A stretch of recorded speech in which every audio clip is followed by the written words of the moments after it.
नमस्ते दोस्तों, आशा करते हैं कि आप सभी बहुत अच्छे होंगे और अच्छे से स्टडी कर रहे होंगे। आज हिंदी का चैप्टर 4 नाखून क्यों बढ़ते हैं, जिसे हजारी प्रसाद द्विवेदी लिखा है, इसे आज पढ़ने वाले। ये क्या है, वन शॉट में आज इसको पढ़ेंगे।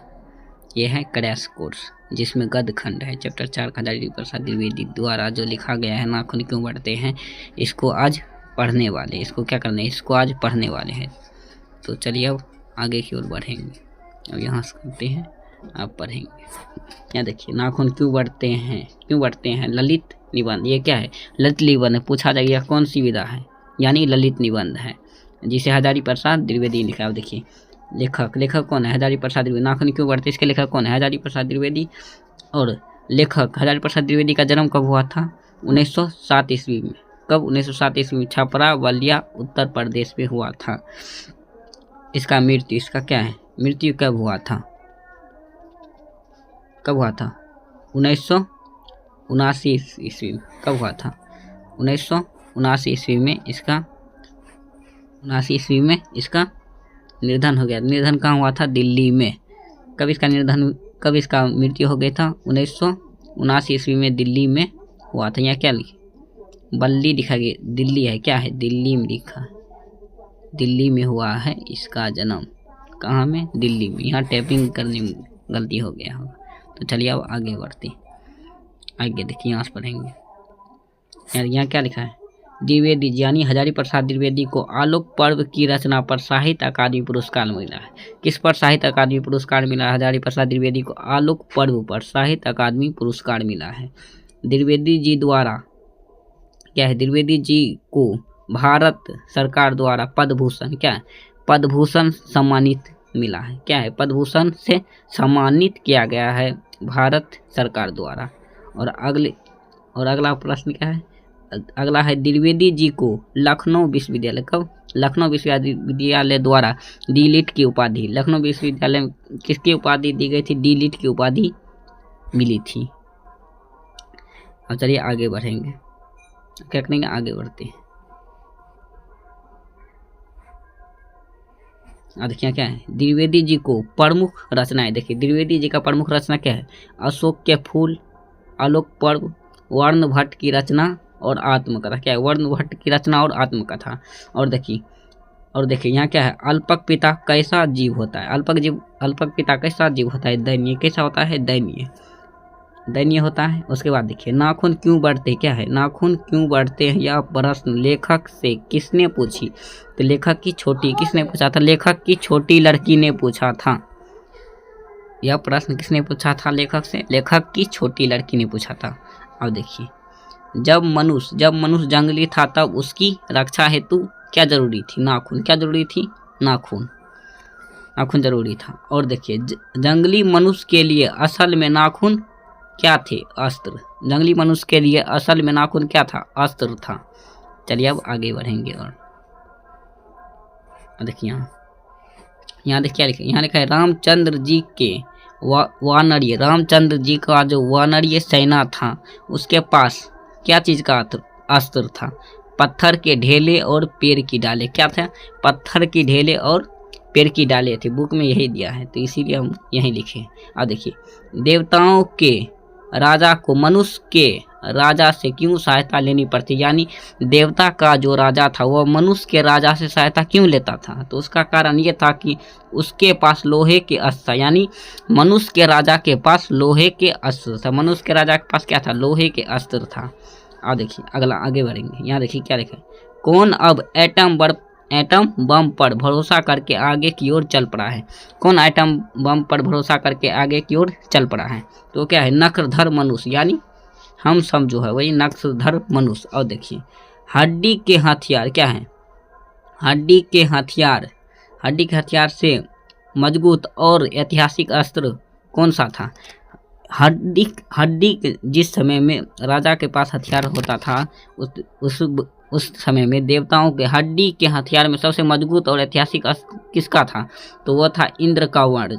इंद्र का वज्र किसका हड्डी से बना था, दत्ती जी मुनि के हड्डी से बना था इंद्र का वज्र। यहाँ लिखे हुए है, इंद्र का वज्र यानी इंद्र का वज्र किसकी हड्डी से बना है, दत्ती जी मुनि, ये पूछा जा सकता है।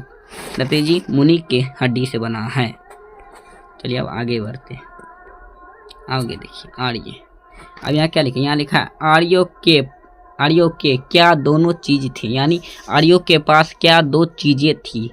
पहला तो विद्या था और दूसरा अस्त्र। आर्यानी राम भगवान जो अर्थ था उसे ही आर्य कहा गया है। राम भगवान अर्थ को आर्य कहा गया है। और देखिए किस चीज के अस्त्र ने बाजी मार ली, यानी किस चीज का अस्त्र ने बाजी मार ली, लोहे का अस्त्र ने। किस चीज की अस्त्र ने, लोहे की अस्त्र ने बाजी मार ली है, लोहे की अस्त्र ने।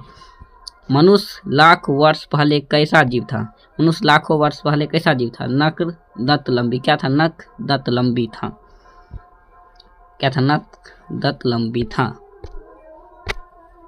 और देखिए मनुष्य की क्या घटी नहीं बढ़ती जा रही थी, क्या घटी नहीं बढ़ती जा रही थी, बर्बादी। क्या थी, बर्बरता। क्या होगी, बर्बरता। क्या हो जाएगा, बर्बरता हो जाएगा।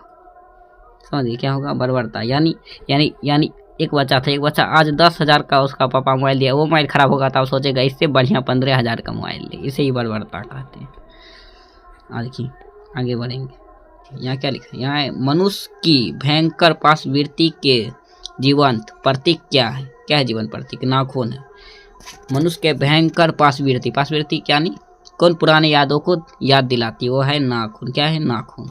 अब देखिए मनुष्य किस ओर बढ़ रहा है, मनुष्य किस ओर, पशुता की ओर। मनुष्य जो अभी है किस ओर बढ़ रहा है, पशुता की ओर बढ़ रहा है। और देखिए ये क्या है, वास्तु स्थानीय के काम सूत्र अनुसार आज से कितने वर्ष पहले भारतीय वासी नाखून क्या है, नाखून को संवारता था, यानी नाखून को सजाता था। तो 2000 वर्ष पहले, कितने, 2000 वर्ष पहले संवारता था। अब देखिए नाखून को किन चीज़ों से रगड़कर लाल एवं चिकना बनाया जाता था, सिक्कर, मोम या ललता, यानी उसे अलता कर। क्या, अलता। अब आगे बढ़ेंगे इससे, यहाँ अलता तक पढ़ा दिए। अब देखिए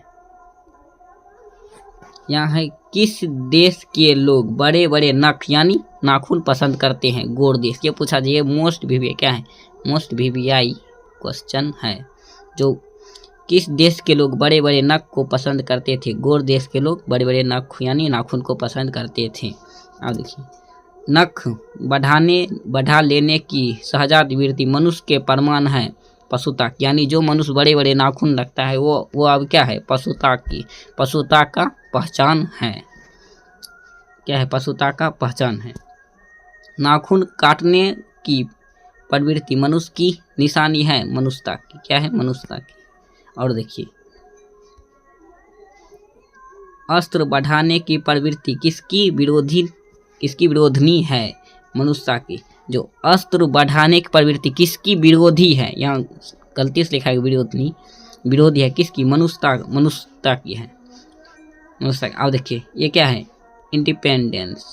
क्या है, इंडिपेंडेंस का अर्थ क्या होता है, अधीनता। ये पूछा जा सकता है, इंडिपेंडेंस का अर्थ क्या होता है, अधीनता। क्या होता है, अधीनता। या ऊपर स्लाइड कर देते हैं।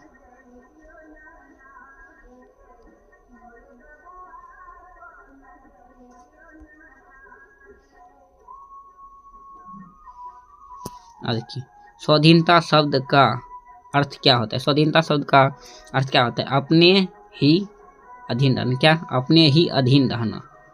क्या होता है, अपने ही अधीन रहना। अब देखिए अंग्रेजी में स्वाधीनता को क्या कहते हैं, अंग्रेजी में स्वाधीनता क्या कहते हैं, सेल्फ डिपेंडेंट। किससे क्या कहते हैं, सेल्फ डिपेंडेंट। क्या कहते हैं, सेल्फ डिपेंडेंट। अब देखिए यहाँ देखिए आगे, भारतीय अपने आज़ादी के सभी नामकरण में किस उपसर्ग का बंधन अवश्य रखता है, वो क्या है, आधा सो और वो है।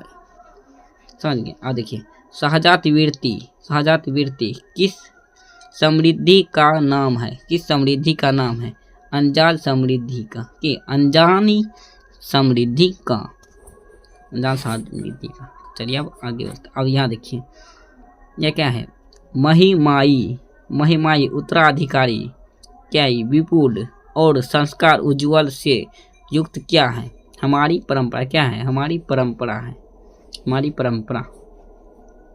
तो चलिए अब आगे की ओर बढ़ते हैं। अब देखिए, नाखून क्यों बढ़ते हैं, यह निबंध किस ग्रंथ यानी नाखून क्यों बढ़ते हैं यह किस ग्रंथ से लिखा गया है, यानी द्विवेदी जी यानी हजारी प्रसाद के ग्रंथावली से लिया गया है। हजारी प्रसाद जी के ग्रंथावली से लिया गया है। और देखिए यहाँ क्या है, पुराने का मोह सब समय अवांछनीय नहीं होता है। यह पंक्ति किस शीर्षक पाठ में है? पुराने का मोह सब समय अवांछनीय नहीं होता है। यह पंक्ति शीर्षक पाठ से किस शीर्षक पाठ से है? तो होगा नाखून क्यों, किससे होगा? नाखून क्यों बढ़ते हैं। अब देखिए, ये क्या है? अनाम दास का पोथा, क्या है? अनाम दास का पोथा उपन्यास किस लेखक की कृति है? तो वो हो जाएगा हजारी प्रसाद द्विवेदी जी की है। अनाम दास का पोथा ये किसने लिखा है? हजारी प्रसाद द्विवेदी जी ने। आज देखिए, हजारी प्रसाद द्विवेदी जी ने निर्लज अपराधी किसे कहा? हजारी प्रसाद द्विवेदी जी ने नाखून को निर्लज अपराधी कहा है, और इसलिए कहा है क्योंकि नाखून बार बार काट लेता है फिर भी नाखून वापस चल आता है, इसीलिए इसे निर्लज अपराधी कहा है। और देखिए, किसने कहा था कि सब पुराने अच्छे नहीं होते और सब नए खराब नहीं होते? यह कालिदास। किसने कहा था? यह कालिदास ने कहा था। समझ गए? अब देखिए आगे को बोलते हैं। यहाँ देखिए, यहाँ क्या है? इंद्र का वज्र किससे बना था? ये तो जानवे करते हैं, दत्ती जी मुनि की हड्डी से बना था। और कौन लोग दूसरे के इशारे पर भटकते रहते हैं? वो क्या है? मूर्ख लोग है। जो दूसरे के इशारे पर भटकते रहते वो मूर्ख लोग हैं। भारत देश में कितनी जातियां आई है? कितनी जातियां? अनेक जातियां। देखिए, मनुष्य किसे अपना आदर्श नहीं मानता है? झगड़े झंझट को। मनुष्य किसे अपना आदर्श नहीं मानता है? झगड़े झंझट को। किसे? झगड़े झंझट को। अब आगे बढ़ते हैं। मनुष्य में क्या बुराई माना जाता है? मनुष्य में क्या बुराई माना जाता है? वो है गुस्सा। कभी भी गुस्सा में कोई काम नहीं करना। क्या होगा? गुस्सा में कोई काम नहीं करना है, बस मनुष्य। अब यहाँ देखिए, यहाँ क्या लिखा है? यहाँ कौन गुस्से में आकर चढ़ दौड़ने वाले अविवेकी को बुरा समझता है? वो है मनुष्य। क्या है? मनुष्य। वचन, मन और शरीर से किए गए क्या है? यहाँ क्या है? ओ सत्याचार। क्या? ओ सत्याचार को मनुष्य, ओ सत्याचार को मनुष्य क्या मानता है? वो गलत आचरण। क्या मानता है? गलत आचरण मानता। क्या मानता है? गलत आचरण मानता है। किसने कहा मनुष्य की मनुष्यता ही यही है कि सबके दुख सुख को सहानुभूति के साथ देखता? वो किसने कहा था? गौतम बुद्ध। किसने कहा था? गौतम बुद्ध ने कहा था। मनुष्य को मनुष्य कौन बनाता है? मनुष्य को मनुष्य कौन बनाता है? उसका आत्मबंधन, आत्मा बनाता है उसका। कौन बनता है? आत्मबंधन यानी आत्मा। चलिए अब आगे की ओर बढ़ते हैं। यहाँ क्या लिखा है? धर्म का मूल्य उत्साह क्या है? अहिंसा, सत्य और क्रोध। वो क्रोध मूलक। क्या? वो क्रोध मूलक है, गुस्सा नहीं करना है। क्या? सर्वत यानी सब जगह आदमी को पछाड़ता है, वो है अज्ञान। क्या पछाड़ता है? अज्ञान सभी जगह पछाड़ता है, अज्ञान। यह क्या है? उच्छृंखला। क्या है? उच्छृंखलता किसकी प्रवृत्ति है? पशुता। किसकी है? पशुता की है। यहाँ देखिए, यह क्या है? स्वबंधन मनुष्य का क्या है? स्वबंधन मनुष्य का क्या है? स्वभाव है। क्या है? स्वभाव है। सो जो है ये क्या है? ये मनुष्य का स्वभाव है।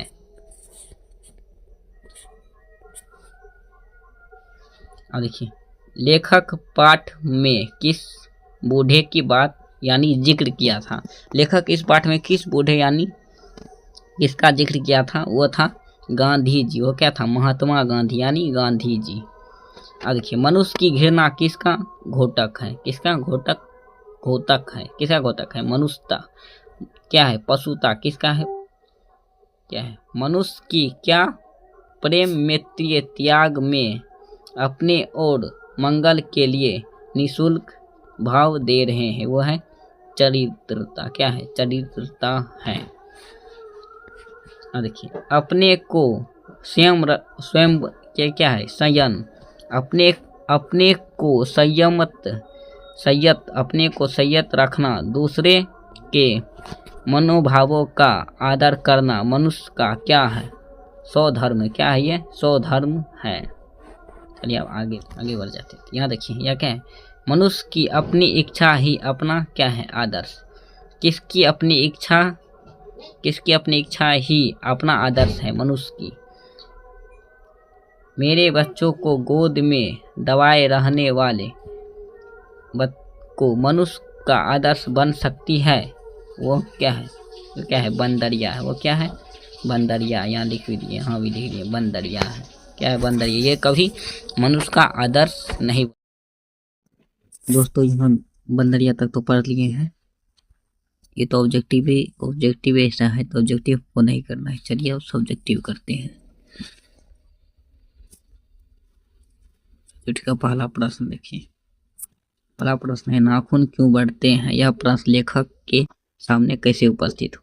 तो देखिए, नाखून क्यों बढ़ते, यह प्रश्न लेखक के सामने उसकी छोटी बेटी यानी बेटी द्वारा पूछे जाने पर उपस्थित हुआ था। बातचीत के दौरान बच्चे कभी कभी चक्कर में डाल देने वाले प्रश्न कर देते हैं। लेखक की बेटी भी संपूर्ण मानव जाति की ओर से रूप सिंह की पिताजी से नाखून क्यों बढ़ते, यह प्रश्न पूछा था।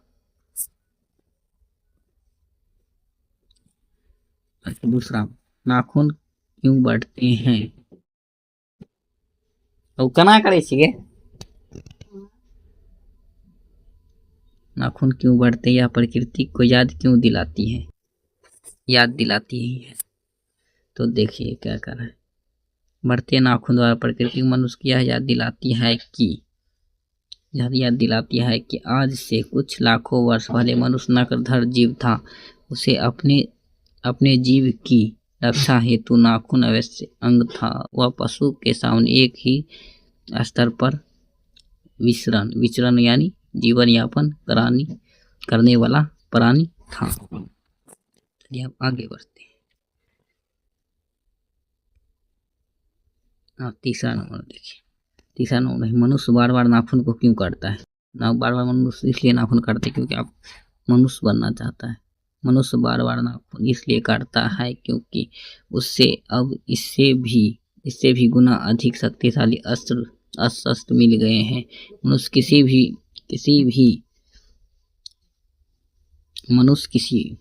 किसी भी बर्बरता युग को कोई निशान नहीं रखना चाहता। यह मनुष्य की पूर्ण रूप से धारण करना चाहता है। मनुष्यता का पूर्ण रूप से धारण करना चाहता है। चलिए आप 4 नंबर प्रश्न। 4 नंबर में है, लेखक द्वारा नाखून को अस्त्र के रूप में कहाँ तक देखना संगत है? तो देखिए, लेखक द्वारा नाखून को अस्त्र के रूप में काफी हद तक संगत है, क्योंकि लाख वर्ष पहले मनुष्य आदि मानव था और अपनी सुरक्षा के लिए नाखून का प्रयोग करता था। इसीलिए नाखून को अस्त्र के रूप में देखना संगत है। क्या संगत है? चलिए आगे बढ़ते। चलिए अब 5 नंबर में देखते हैं। ये कितना है? 5 नंबर वाला। ये 5 नंबर का 5 नंबर में 4 नंबर का पढ़ाया, ये 5वां नंबर है।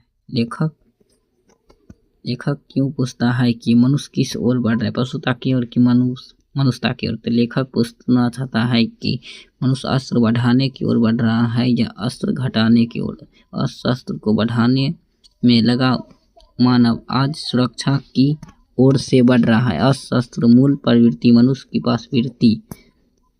पासवृत्ति है। यह संहार की जाति का विश्व प्रवृत्ति है। तो भाई दोस्तों,